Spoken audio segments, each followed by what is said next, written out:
Hey guys, Rigo here with TheNewbs, and with Season 5 Reloaded dropping in Modern Warfare Zombies, I've got a full guide on how to get your hands on all the items you need to enter the new and final Dark Aether Rift. So let's get straight into it. So the first thing you need to do is complete the story mission, and you can do this by selecting the story mission in the main menu on Zombies under Act 4, known as Ascension. If you've already completed the story mission and just need guidance on obtaining the remaining 3 items, you can skip to the part of the video using the timestamp I've included in the description. The story portal will spawn in the middle of Tier 3 here, and I'll actually say it's quite difficult compared to the story missions we've had in previous seasons, and you'll face a tough boss, so do make sure you're at least semi-kitted out before you go in there. Once in, it's pretty self-explanatory. You need to follow the on-screen prompts to complete various tasks around the new Dark Aether following Dr. Jansen and supporting her.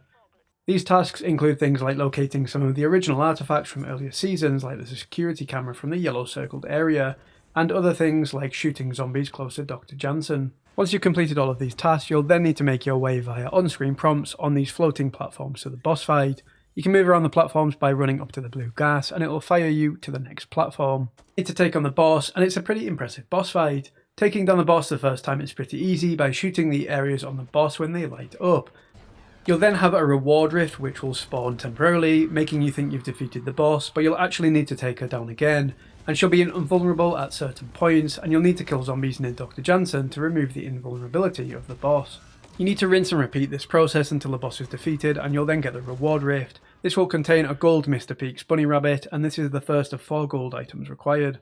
You need to exfil and you'll then get the final cutscene. At this point you then need the 3 remaining items, and you can obtain these in any order. Now these items look like ones we've used in previous seasons, but if you've got those in your stash you cannot use them again. Those items are the toy giraffe, the drum and the locked diary, but the ones you need will be called the echo of, so the echo of the toy giraffe and so on. The first item is a drum, and for this you need the Bloodburner bike. On your bike, approach Mr. Peaks here in Tier 3 and then you need to race. You follow the white arrows painted on walls to follow the track, but to be honest just copy the exact route that I'm doing here.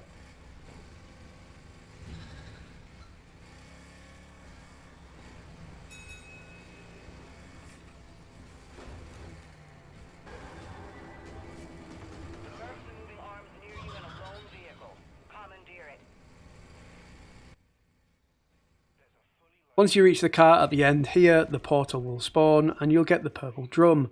With other seasons, however, we need to turn all 3 of these remaining items gold. To turn the drum gold, you need to head with the item to the location in F7, climb up the statue here and offer the relic. At this point you'll see the 4 pillars around it light up with different colours aligned to ammo mods. Now you don't need to bring in any ammo mods yourself, each pillar will have one for you to take. The trick here is to spot which zombies are invincible, and in their stomachs they'll have things like fire or frost, and you need to take one of the ammo mods, kill the applicable zombies, and then change the mod to kill the others. But do make sure, for example, if you've taken the napalm fire ammo mod, that you've killed all of the zombies with red fire on them before changing ammo mods. Once done, this will spawn a reward rift and you'll get your gold drum. Next up is the locked diary. For this you'll need the ether blade. Go into match and you need to kill 5 mimics using only the ether blade, and they need to be mimics that haven't attacked any other players. To make this quicker you can head to one of the new purple symbol locations here in G6, find the 3 underwater purple symbols and melee them to activate, then line up the triangle. This will spawn a ton of mimics and you can just sit in the water dodging their attacks, throwing your ether blade at them until you kill 5, and this will spawn the reward rift and the purple locked diary. Now I don't believe you have to use this method to spawn the reward rift, i.e. using the purple symbols, it just makes it quicker than running around the map trying to find mimics. Now you need to turn the diary gold, head to the eagle statue in D2, climb up and do the same thing as with the drum by offering the relic. This will pop out some PhD flopper, and you need to drink this for the next part to make it work. There will be a gold rift that spawns, you need to jump into that, and this will take you up to the top of the Popov power plant tower. Once you're there, what you need to do is sprint around the edge and hold down your prone key as if you're doing a PhD flop, but you need to do it over the edge and land perfectly on this crate at the bottom with the Eagle logo on top of it. If you miss, you'll find another gold rift just below the power plant tower that you can keep using to get straight back up. It is quite difficult and takes a few goes, but once you land it perfectly, you'll get the reward rift with your gold locked diary. Last up is the most difficult one, the giraffe toy, and for this you will likely need the Sergeant's Beret item. To get the purple version of the giraffe toy, you need to go up behind a mercenary and hold your melee to do a finishing move on them. I'm not 100% sure if you need to do it specifically on the Sergeant, but I picked him each time just to be safe. Completing the finishing move and killing the merc will spawn the reward rift with the giraffe. The reason the beret makes this easier is you can just walk up behind the merc when you're using it, whereas if you're not disguised with the beret, it makes it really difficult. Now you've got the purple giraffe, head over to the burned out cart in tier 3 in F4, same thing offering the relic. Now this is really tough, it'll spawn a ton of zombies and bosses and you need to kill them all. Your ultimate aim is to kill the disciple, but he'll keep spawning other bosses like abominations, and only when you kill those can you start putting damage on the disciple. This honestly takes like 20 minutes if you're solo, so try and get some friends or randomers to help out. Once you finally kill all the zombies and the disciple, you'll get the reward rift and your golden giraffe.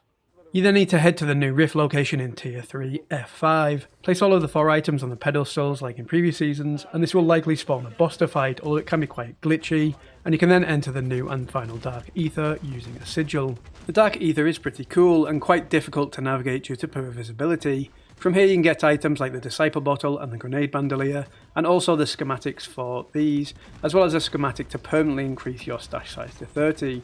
Although the schematics, as usual, are only if you go in with an Elder Sigil. The missions in the Rift are Escort, Destroying the Spores and Outlast. The most difficult one, as always, is Escort, and actually seems a little bit longer in this Rift compared to previous seasons. If you're struggling to find the location of the bunnies, the exfil area and everything in between, I'll drop a link to a super useful map in the description of this video. And that's everything you need to know about the final Dark Aether. If this video helped you out, then subbing would be really appreciated. We've got a ton of content coming up for Black Ops 6 Zombies, so come join our community. Take care guys, and I'll catch you in the next one.